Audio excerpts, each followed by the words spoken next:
Men make history and not the other way around, says Harry Truman. In periods where there is no leadership, society stands still. Progress occurs when courageous, skillful leaders seize the opportunity to change things for the better. Well, I'm going to seize this opportunity to tell a story that I hope can change things a little bit for the better, because I'm Rav Mike Foyer, and this is The Jewish Story. Episode 8, 70 Years of Constitutional Crisis, Part 2. I'm fascinated by the idea of a historical moment. That could be a nexus in time and society and culture, what have you, where the lines come together in a way which allows for change that doesn't happen every day. And I have a sense that while we may have missed one in 1949, we actually might be in the midst of it right now.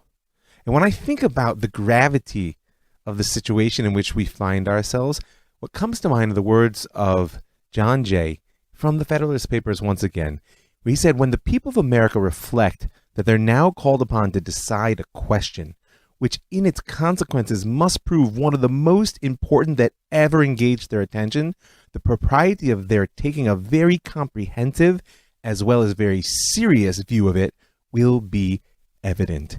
And in my imagination, this is how the generation of 1948 spoke. And in my hopes, this is how we'll learn to speak today. Now, it's true, I hope you got the sense from last episode that the Constituent Assembly definitely realized the gravity and historic potential of the moment that they've been granted.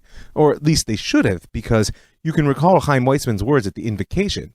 Remember that the eyes of the whole Jewish world are upon you, and that the yearning and prayers of past generations accompany you. May we all be worthy of this great moment and its immense responsibility. No matter whether you think they were listening or not, we saw in the first half of this discussion a constitution was not to be. Because rather than bringing down a new Torah to the nation, the Constituent Assembly reconstituted itself as the first Knesset. Now, I could say that they chose to seize power rather than seize the potential of the moment. But as we saw last episodes, it's not so simple to lay the blame for our rudderless state at their doorstep. Because there were 4 essential challenges which the new state faced in 1949, all of which made the writing of a constitution a weighty and difficult matter. And my goal is not to lambaste the leadership of 1949 for their failures, because it's kind of useless at this point. What I'm aiming to do is to prompt the leadership of 2019 to do their job. And in a democracy, the leadership will never take the type of risks entailed in crafting a constitution unless an overwhelming voice rises from the populace demanding that they do so. And so this story is my contribution to making it happen. And that's why this episode is a bit of a platypus. One part historical episode, one part philosophical interlude, and one part cry from the heart for help in building a better future. Let it be soon. Let it be now. So I want to start off by just touching those 4 factors again in order to set us on the path to understand what exactly our constitutional crisis is about today. Now remember, the first one was the Arab-Jewish divide, which really had 2 phases. First was the question, are the Arabs really part of the demos in the Jewish state? And that question goes to the heart of the tension over whether Israel is a civil state of all its citizens, or it's the ethnic nation state of the Jews, which gives civil rights to non-Jews. By the way, if you've been following the story, this is what lies at the heart of the nation-state law. And though it's not our focus right now, I may have to touch on it as we roll along, because it's a critical element of the constitutional struggle in 2019. We'll see what happens. This divide also complicates the quest for a constitution because of what we know to be the general tension between the duty of the state to uphold individual rights and its obligation to public security. Oddly enough, as you'll see later in our story, no one said it better than former Prime Minister Yitzhak Rabin when he justified setting up the Palestinian Authority as a despotic regime and empowering it to crush all opposition, especially the Islamists whose terror Rabin found to be so threatening. When he did it, he said that they wouldn't be restrained by Bagatz or B'Tselem in crushing Hamas. And if you don't know the acronyms, Bagatz is the Israeli Supreme Court, and B'Tselem is a major human rights organization which works in the field. So as I said, the Arab-Jewish conflict is not our focus today, but it needs always to stay on the board, because it's frankly going to color the entire Jewish story, at least within Israel, from here on out. And it could make a cameo appearance maybe further down the line when we discuss the constitutional revolution of 1992. We'll see. So next, was power politics. The bare fact that Ben-Gurion's Mapai party dominated the Knesset in 1949 and therefore saw no reason to constrain what amounted to unlimited power with a constitution of checks and balances. And I'll add to that Ben-Gurion's belief that true democracy is found in the legislature alone. Remember as we move forward that Ben-Gurion saw a constitutional court's power to overturn legislation as an anti-democratic phenomenon. And I want to look at this aspect through the lens of 1992 and 2019.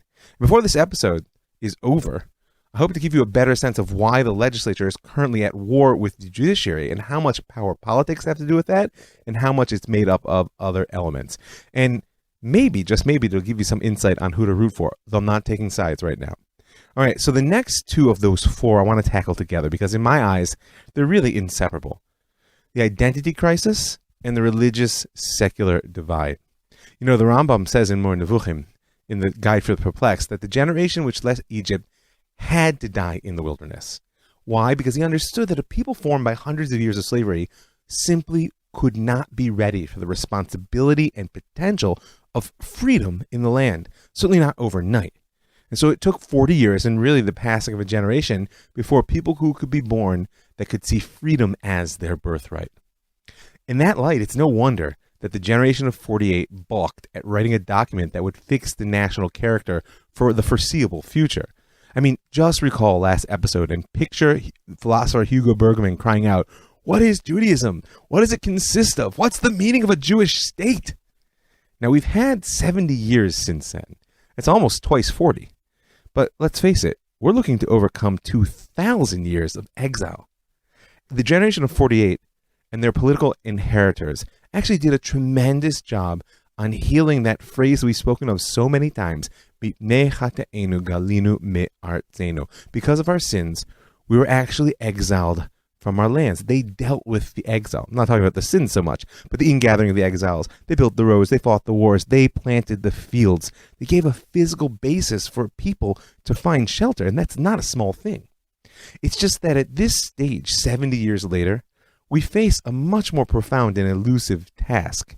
And it's the one actually posed by the second half of that phrase. It's not just because of our sins we were exiled from our land. It's also and we were distanced or alienated from the ground. Now we're going to speak out the difference between these two phrases in many ways for the whole season ahead. In my humble opinion, it was 1967, which is the end point goal for this season, that was the turning point between them. But for now, suffice it to say that we Jews are estranged from what it actually means to be Israel.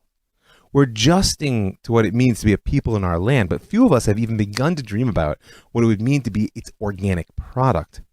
But as far as I can tell when I read the Bible, and all of the rabbinic wisdom built on it, it's only as the product of the land of Israel that the people of Israel will actually know what the God of Israel is really asking of us. And that's a big task. And it brings us to the last point, so often offered as the boogeyman that prevented the writing of a constitution.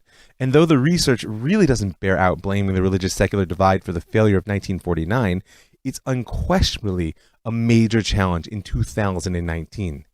If your only access to Israel is in the media, then you need to know that the division between a religious and secular view of the state is much more than a simplistic opposition between the people that ask the rabbis and those that look to the politicians.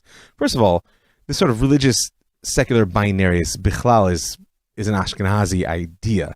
The Mizrahi world is much more complex and rich in its attitudes toward the relationship between religion and secular society.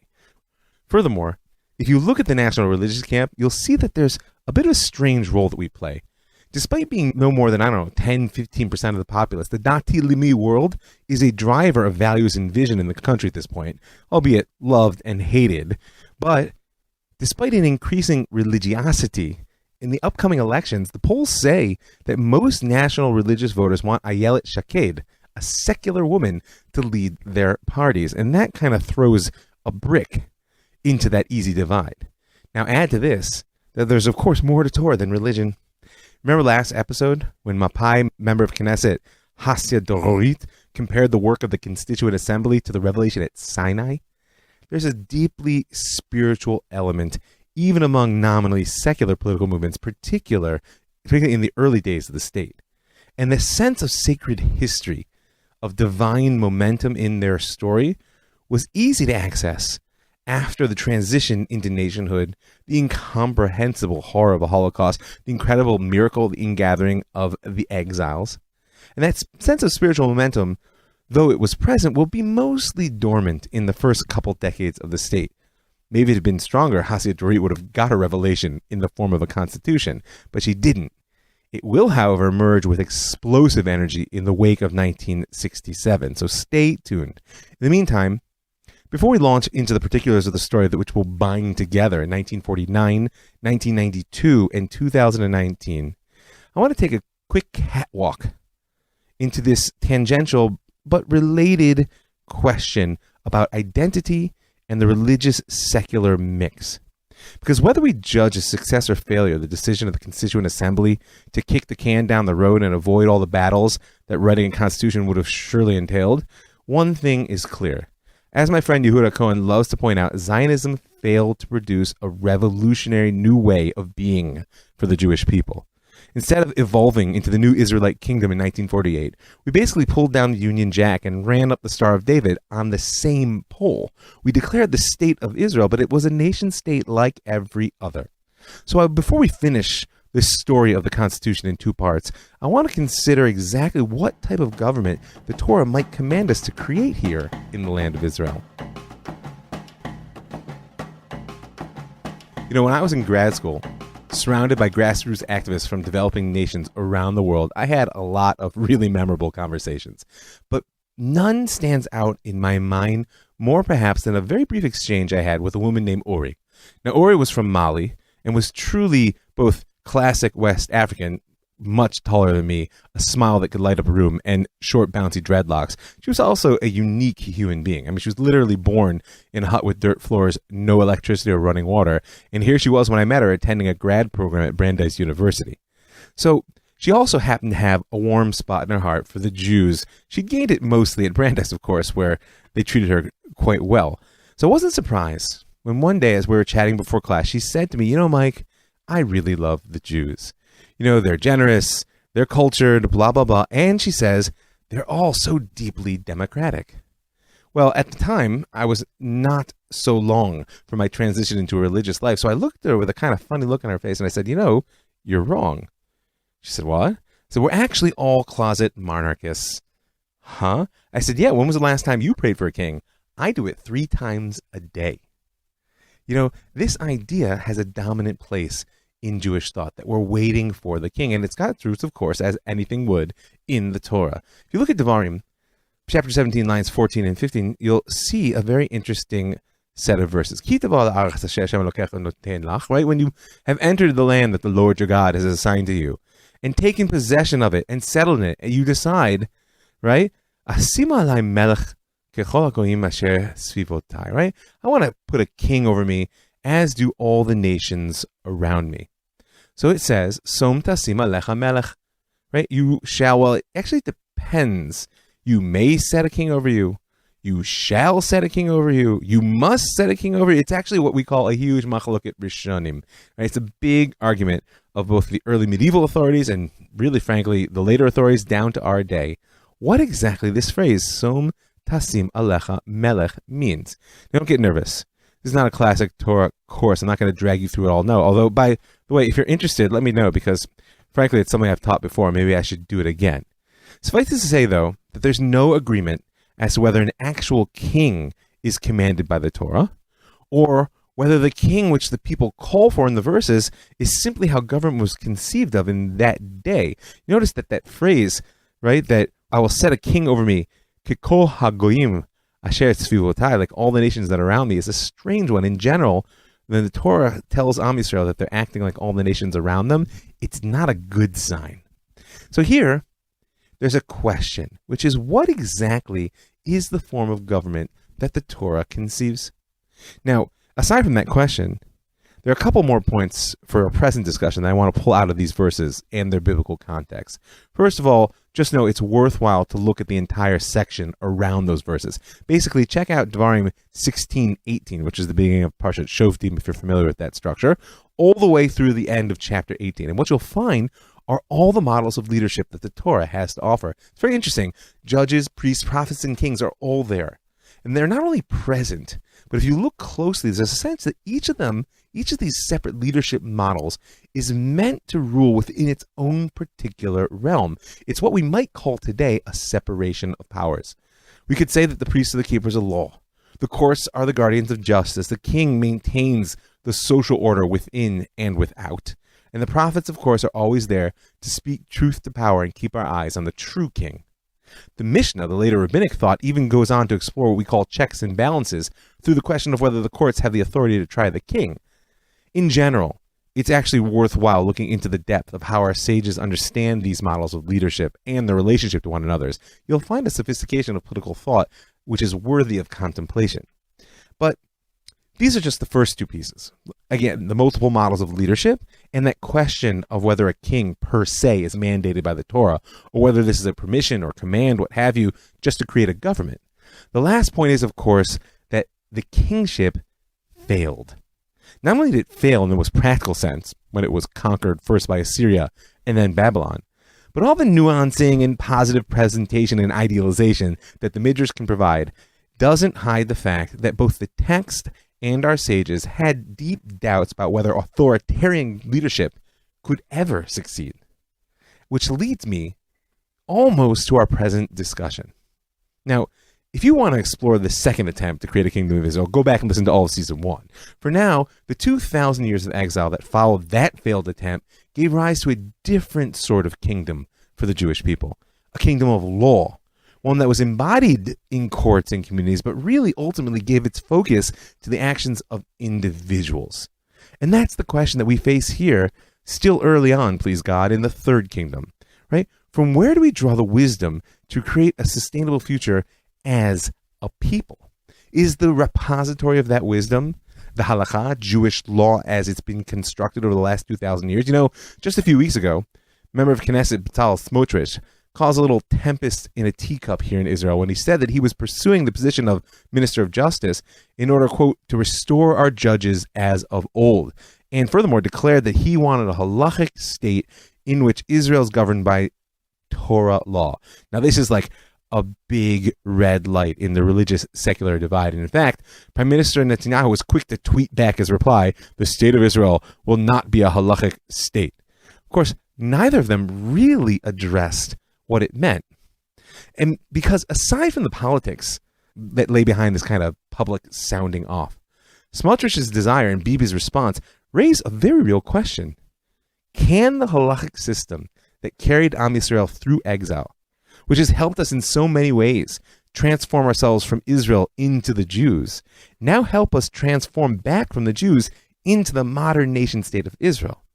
And I want to just touch two fundamental attitudes toward that question, both as general food of thought and because there's a tendency on the part of some religious people out there to claim that the Torah is our constitution and therefore we need no other. And they generally do it without ever contemplating what exactly that might mean in the modern state. Despite his well-deserved reputation as a critic of religion and state, in his youth, Professor Yeshayahu Leibowitz was a great advocate of religious Zionism. You know, it was in the early 50s, when his attitude soured on many things, that he became deeply troubled by what he saw to be the failure of religious Zionist Jewry to embrace fully the new reality of the state. He's got an article on the crisis of religion in the state of Israel. And there the professor, as we call him, identified three possibilities which are really enshrined in Jewish historiography.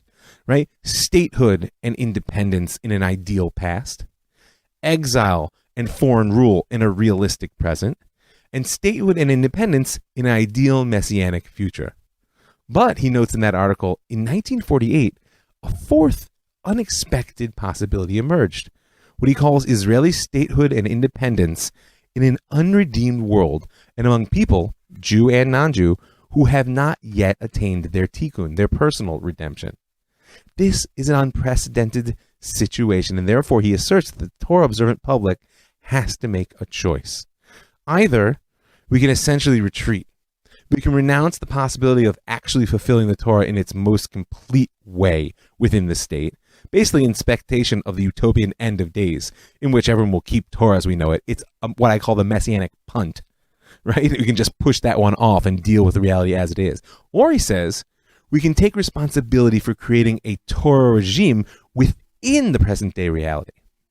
Now, if you watch the news obsessively like me, you may have caught that momentary outrage within the religious community over the Shabbat violation that was bound up with the recent Eurovision celebrations in Tel Aviv. It happened to be that Prime Minister Netanyahu was in the midst of negotiating a government with the ultra-Orthodox parties, and therefore it was poorly timed from his opinion, but his response to them was quite revealing. He said the Israeli government respects Shabbat as a national day of rest and shall continue to maintain the status quo that is held in Israel for years.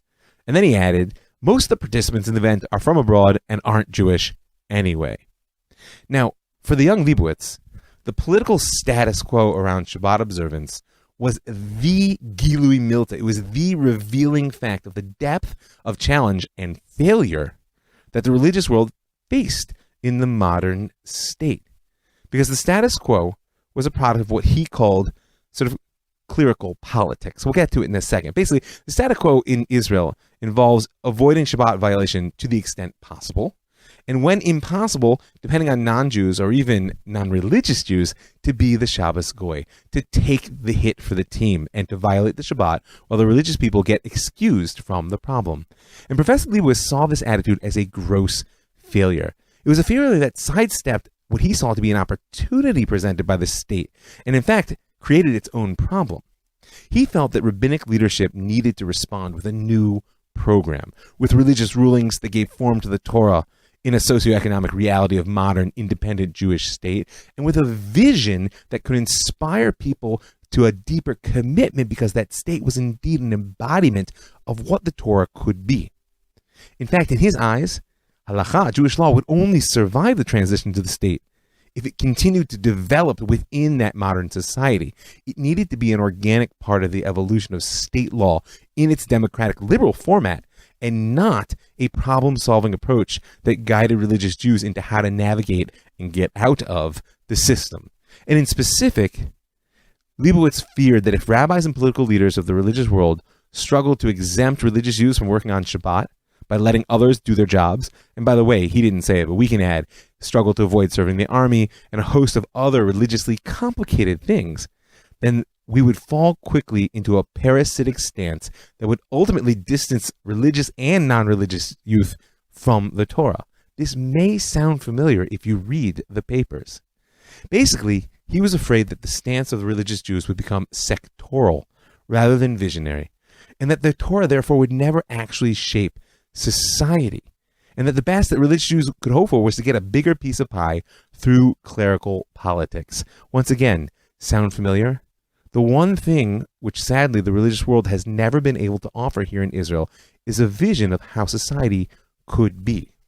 Now, as was true with so many other things that he wrote, this article raised quite a storm within religious Zionist circles, because his type of liberal idealism was just downright threatening to all the social structures, to the nature of religious authority, to Torah and law as we know it.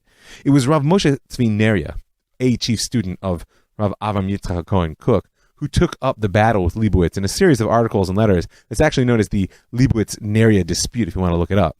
But I don't want to go into its details right now. I'd rather just give you the other side of the coin. Because while Leibowitz thought the choice was between liberal idealism or clerical politics, the students of Rav Kook actually held out the hope of what I'll call pragmatic messianism. You know, Rav Kook, amongst many other things, was a great messianic dreamer. The desire to move forward in history by restoring our glory as of old pervades his writing. He strove for the return of prophecy. He was a Kohen who longed for service in the temple. He agreed to be Ashkenazi chief rabbi basically as a practical step toward restoring the Sanhedrin, the high court of Jewish law. Now, Rav Kook died in 1935, and thus he never saw the state. But in one of his few usages of the word Medina, modern Hebrew for state, he characterized what he saw coming as, quote, the foundation of the throne of God in the world, whose entire desire is that God be one and his name one. That's about as messianic as it gets. But lest you think this was purely utopian, like I said, this sort of punt down the field and retreat into what Leibowitz calls clerical politics, there is actually, interestingly enough, a pragmatism that can flow directly from utopian dreams. Because let's say I share those dreams, and by the way, I mamish dream of the temple at night, let it be soon, let it be now. I still have the question of what Rav Kook's legal mind would say about the status of the government that exists before that era, say the last 70 years perhaps. And fortunately, as a great legal authority, he left us his thoughts on the matter. It's in Mishpatei Kohen, in 144, if you want to look it up, where he says, it seems reasonable that when there is no king, meaning that he envisions the Torah's commandment to set up a government as the kingship. He says, it seems reasonable that when there is no king, that these rights of government revert to the people in general. It is a certainty that appointed judges and general leaders stand in the place of king. And this is the origin of what we call the Mamlachti Dati stance, a truly, not just national religious, but a societally oriented religiosity. It's not just about being law-abiding and religious. It's about being religiously law-abiding. Now, it's a powerful stance, one that has contributed much to our country, but there are two fundamental challenges with messianic pragmatism. First of all, it pushes off the question of this dynamic engagement between Jewish law and modernity that Leibowitz envisioned. He didn't just envision, he felt that religious Judaism was doomed without it. It pushes it off to the utopian future. You may have to obey the courts because they have the status of the king, but none of the students of Rav Kook think that they're adjudicating law on the level of the Sanhedrin. They're not creating binding precedent for the thoughts of God in the world. They're just helping to build society with the authority of the Torah behind them. And that's why today, in the religious Zionist world, you can see a clear tension between respect for the government in its role as guardian of the state, particularly law, order, army, and struggle with it on questions of value, like issues of gender and sexuality, questions of Shabbat observance, all of the liberal democratic ideals which are sometimes difficult to reconcile with tradition. And that's a major element of the anger. We might have heard underlying member of Knesset Smotrish's call for a Torah state. By the way, what he actually said was the state of Israel and the state of the Jewish people will return to be governed as it was governed in the days of King David and King Solomon, by Torah law, obviously in accordance with our days, our challenges and economy, and how society lives in 2019. Now, Leibowitz would agree with that if we were willing to get the Torah out there in the public marketplace and empower human beings to really adjudicate it in the light of modernity. I'm not so sure that's what the member of Knesset was speaking about. Rav Kook was waiting for the Sanhedrin to take that role. So the second challenge of the pragmatic messianic approach is that imbuing the state with a sacred status and labeling its representatives as agents of the divinely appointed king really only works if you see the state more or less headed for redemption. And I got to tell you, if you don't know, there's a growing sense amongst religious Zionists that the state might have just gone off the rails. These are not the secular, pragmatic pioneers that Rav Kook found so inspiring. And someday, we'll speak about the 2005 disengagement from Gaza and its impact on the messianism of the national religious world. But the question at hand is the Constitution, or lack thereof. And if you want to understand the challenge that we face in 2019, particularly the challenge in marshaling the support amongst this critical and dynamic element of society that in its roots wants to integrate Torah and modernity, and enlisting them in creating a new and binding national government, then you have to hear the rest of member Knesset Smotrish's words. He says the laws of Torah are far more preferable than the state of law instituted by Aaron Barak. Why is a state of law in which the person who determines the laws is Aaron Barak and a small group of people who are not elected okay? And so the question, which will bring us off this catwalk back to our main topic, is who was Aaron Barak and what was the constitutional revolution of 1992?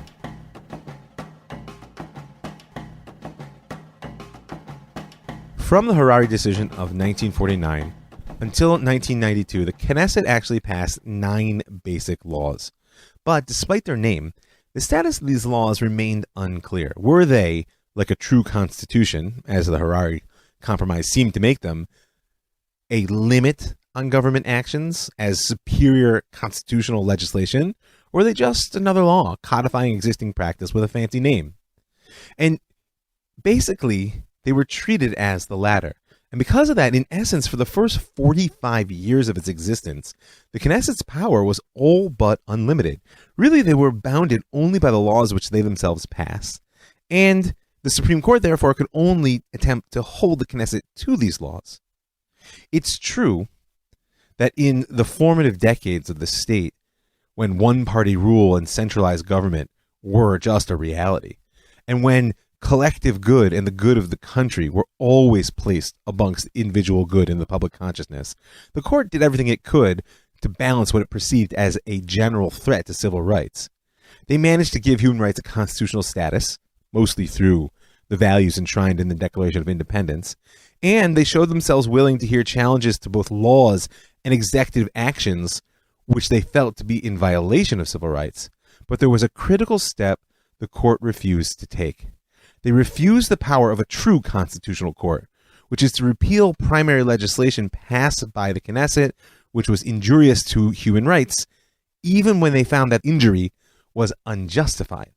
As Justice Miriam Ben-Porat said already in 1987, so that's pretty late, however negative the opinion of the judiciary may be about an arrangement, in the absence of a constitution, the Knesset possesses the power and authority to pass a discriminatory statute, and if it has done so, there is no option but to act upon it. Well, that was in 87, and only 5 years later, there was going to be a radical shift in the court. In 1992, 2 additional basic laws were passed, and for the first time, they directly addressed the question of civil and human rights. First was the freedom of occupation law, and the second was the law of human dignity and freedom. First, as its name indicates, deals with one singular freedom. That's the freedom of occupation, not from, of. The second includes several rights: property, movement from and to Israel, liberty, dignity, privacy. It's interesting what's not in there, but this isn't a law course. Now, these were major shifts in legislation because, as I said, they were the first additional laws that were more than simply procedural or structural, but actually what we would call, in a right sense, substantive. And oddly enough, at first, they went largely unnoticed.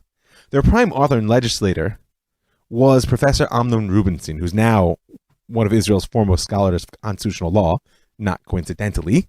And in 1992, Rubinstein was actually a member of Knesset on behalf of the left-wing Meretz party and a minister in the government of Prime Minister Yitzhak Rabin. About 8 years later, in the year 2000, in an interview, Amnon Rubinstein told his interviewer, quote, "Most of the media never even reported on the legislative process, and the television entirely ignored it. When the law passed the second and third readings, journalists reported it, but some editors didn't consider it newsworthy. Most of the media never told their readers that the Knesset had passed a law as revolutionary as the basic law of human dignity and liberty." And the fact is, it wasn't just a problem of media. When you look at the Knesset record, you will find that the basic law, human dignity and liberty, was ratified on its third reading in the Knesset on 17th March, 1992. 54 Knesset members participated in the vote, 32 for, 21 against, and 1 abstaining, meaning less than half were there, and barely a quarter of the Knesset voted in favor. Now, that's not a very impressive showing for a constitutional revolution. As Likud member of Knesset Michael Eitan described it, one day, more precisely, one night, in perfectly ordinary circumstances, 2 laws were brought to vote with less than half of the House members present. Nobody mentioned that this was a constituent assembly, nobody spoke about a revolution, and nobody said that a constitutional change was underway. They voted. After a few months, the people were told, a revolution has taken place. No, this was the first revolution that took place without the public knowing about it. Only after the fact was it informed of the revolution. Now, the depth of how such a thing happened may have to wait until we get to the 90s in season 4. But for our purposes now, I want you to know that the process of 1992 is going to have a direct effect on our situation in 2019. Aaron Barak was the Chief Justice in 1992, and he was the one who announced the revolution. He's an interesting personality. By all accounts, everyone agrees brilliant, deeply committed to a socially liberal democratic vision. And in his own words, Barak said, in March 1992, 2 basic laws are enacted in absolute silence. March passes, April, May, and nothing at all. And I read the 2 basic laws and I say to myself, this is our Constitution. And then, in a brief lecture I gave, I spoke of a constitutional revolution. Now, what happened in legal terms was that under Chief Justice Barak, actually in a later ruling that's known as the United Mizrahi Bank ruling, if you want to look it up, the court evoked the idea of essential entrenchment, meaning entrenching a law is giving it a status which places it above all other laws, as constitutional law rightly is. That's why you have a constitution, to determine whether the laws which follow it are constitutional. But essential entrenchment meant that whether the basic laws were written in a manner that gave them primacy over other legislation or not, the court said that by definition they had it, which meant that with the basic laws of freedom of occupation and human dignity and liberty, Israel suddenly had a written constitution. Of course, if it has a written constitution, that in turn means by definition the Supreme Court now has an obligation to review legislation and executive action in light of the Constitution, which it itself had declared. And that's how it came to be that Israel both wrote and did not write a constitution. We have a document, most of which was passed in the salami style, as we spoke about last episode, with a critical portion in 1992 pushed through by a minority of the legislature and then elevated to constitutional status by the judiciary. Now, in case you think I'm just telling you a conspiracy theory, hear these words from Minister of Knesset Chaim Ramon, which he actually said in a Knesset debate as late as 1998. He said, I wish to remind the members of Knesset how at the end of the 12th Knesset term we enacted these basic laws. I was then chairman of the labor faction, which was part of the government. Even member of Knesset Amnon Rubinstein, and certainly not I, did not imagine it would be interpreted in the way the court interpreted it. I call this constitutional revolution an incidental constitutional revolution because the legislature did not intend it. And that's the key to our challenge now. How could you possibly have a constitution which the legislature did not intend? Now, how it came to be deserves deep analysis. And by the way, if you take a look at the bibliography that I put up for each show, slowly but surely, on Patreon, you'll get to see some sources, and there are a couple articles there that will detail for you all the arguments of how it's possible to have a constitutional revolution in such a way. And this is another encouragement, by the way, to just become a member on Patreon, because that's kind of stuff you get to see for as little as $1 a show. But in order to understand the situation in 2019, we don't need to go into the full depth of how such a thing came to be. Besides, nobody really agrees. If we want to know about the war between the legislature and the judiciary that's going on right now, we need just 2 more pieces. First of all, you need to know something about the unique mechanism that exists for selecting judges for the Supreme Court in Israel. Supreme Court justices are technically appointed by the president, but they're appointed from names which are submitted by the Judicial Selection Committee, right? And the committee has 9 members. There are 3 sitting court judges, Supreme Court judges, 2 cabinet ministers, which include the justice minister, 2 other Knesset members, and 2 representatives of the Israel Bar Association. But, and here's the kicker, by established practice, appointments to the Supreme Court require a yes vote of all 3 justices sitting on the committee, which means that in essence, the court reproduces itself. And by and large, it reproduces itself along ideological lines. You can just look at the recorded history. The other piece you need to know to get the depth of 2019 is that there's a social shift which underlay the passage of the 1992 Basic Laws, which triggered this constitutional revolution to begin with. The Rabin government of 1992 was also the government that passed the Oslo Accords. And no matter what stance you may take on that decision, you can see it as the last attempt of the left to return to the heyday in which they held leadership in politics for the first 30 years of the state. Because frankly, since then, with a few bumps, the populace has been shifting to the right, both politically and religiously. But the court, which historically more than any other branch of government has been identified since its establishment, with liberal values, has remained a bastion of the left. And so as the struggle between left and right has been playing itself out since that 1992 period, the court and its constitution have become an increasingly important tool in the battle where the left has lost a lot of its traction in the legislature. And that simplistic presentation brings us up to 2019.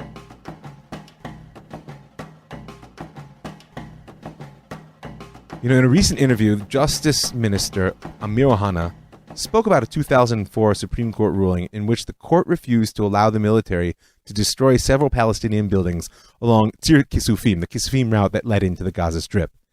And then terrorists subsequently used that very building as cover to murder a pregnant Israeli woman, Tali Hatuel, and her 4 daughters. Now, the court had made a decision. They placed the immediate human rights of some people over the abstract safety of others. And this was the result. And when Minister Ohana was asked whether in certain situations the High Court decisions should therefore not be followed, he replied, "The ultimate consideration has to be preserving citizens' lives." Yes. Now, the responses were predictable. The Chief Justice of the Supreme Court accused him of leading Israel down the path to anarchy. The Prime Minister refused to back him. And I'm not looking to take a stance on this point. What I want you to understand is that a situation in which a justice minister, the element of the executive tasked with upholding law, can undermine the authority of the Supreme Court, the arbiter of the law. And knowing that despite the Prime Minister's reaction that it will play well with the legislature, the people who make the law, that is a dangerous situation. And it's a situation that came into being because whatever constitution Israel claims to have is not the result of a broad-based consensus that emerged out of a national conversation. Because we spoke last episode at length about the opportunity presented in 1948. We talked about that idea amongst constitutional scholars that states tend to adopt constitutions in crisis circumstances because they both force discussion of basic values and questions and increase the readiness of competing groups within society to be flexible and show compromise in order to reach agreement and safety on the other side. Well, it didn't happen in 48 or 49. And then, for circumstances which I didn't really flesh out, came the Constitutional Revolution of 1992, as it's known. Except in reality, it wasn't a revolution. It was a little bit more like a takeover. Hear this quote from Aryeh Deri. In the previous Knesset, very, very late at night, basic laws that should have been passed in a plenum of 120 Knesset members. After all, enacting a constitution is reason for celebration in democracy. Late at night, deliberately deceiving the religious and ultra-Orthodox public. And that communicates the sentiment which many of the religious and right-wing members of the legislature have around a constitution which they feel they weren't consulted upon, they didn't participate in passing, and they weren't necessarily even aware was in the works. And that's why now, and finally, is backed by a court which they identify as a self-propagating voice of the liberal elitist left. And that's why now in 2019, we look like we're facing the counter-revolution. And my question for you, oh dear listener, is whether you, no matter what, whether you feel the court must be protected or destroyed, whether you think that the balance of security and civil rights should tip one way or the other, and no matter whether you envision Israel as a civic or ethnic nation state, the question is, are you ready for commitment? Are you ready to engage in a real dialogue? Not just a conversation where I get to say what I think to somebody else, but a dialogue in which we all commit to the possibility that we may not be the same people when we emerge. Well, if you are, it would also be well to recall Alexander Hamilton's advice, once again from the Federalist Papers, where he spoke out against the chimerical pursuit of a perfect plan. I never expect to see a perfect plan work from imperfect man. The result of the deliberation of all collective bodies must be necessarily compound, as well of the errors and prejudices as of the good sense and wisdom of the individuals of whom they are composed. Which tells me that we shouldn't be afraid, imperfect, as limited as our sight is, as much as each of us brings to the table his own self-interest, we gotta have this conversation. A constitutional process is long overdue, despite the fact that we already have a constitution, or maybe because of it. But there needs to be more at the base of a productive process than simply the commitment to transformative dialogue. You know, if you open up the book of Nehemiah, there in chapter 9, you'll find one of my favorite chapters in the entire Tanakh. It's a recap of Jewish history. Take a look at it. It'll be familiar because some of it we say in our daily liturgy. And immediately after that 9th chapter, first line of the 10th, you'll find a line that has a critical lesson for our situation. Because that historical perspective is followed by a new covenant. It gives the whole breadth of history. And then it says, B'chol zot אנחנו כורתים אמנה וכורתים ועל החתום שרינו לרענו כהננו. B'chol zot could mean one of two things. It could mean nevertheless.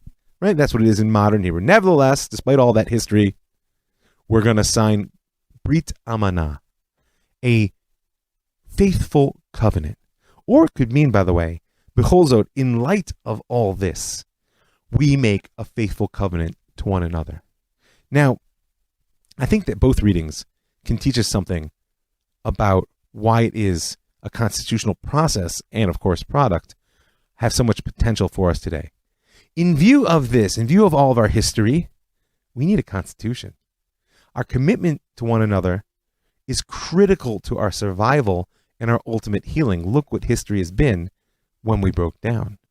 Also, B'chol zot, in spite of all of this, we make a Brit Amanah, a faithful covenant, because despite all the burden of the past and the structural realities that we've inherited in the present which divide us, we must have a constitution in order to be able to move forward together into the future and ultimately fulfill our mission.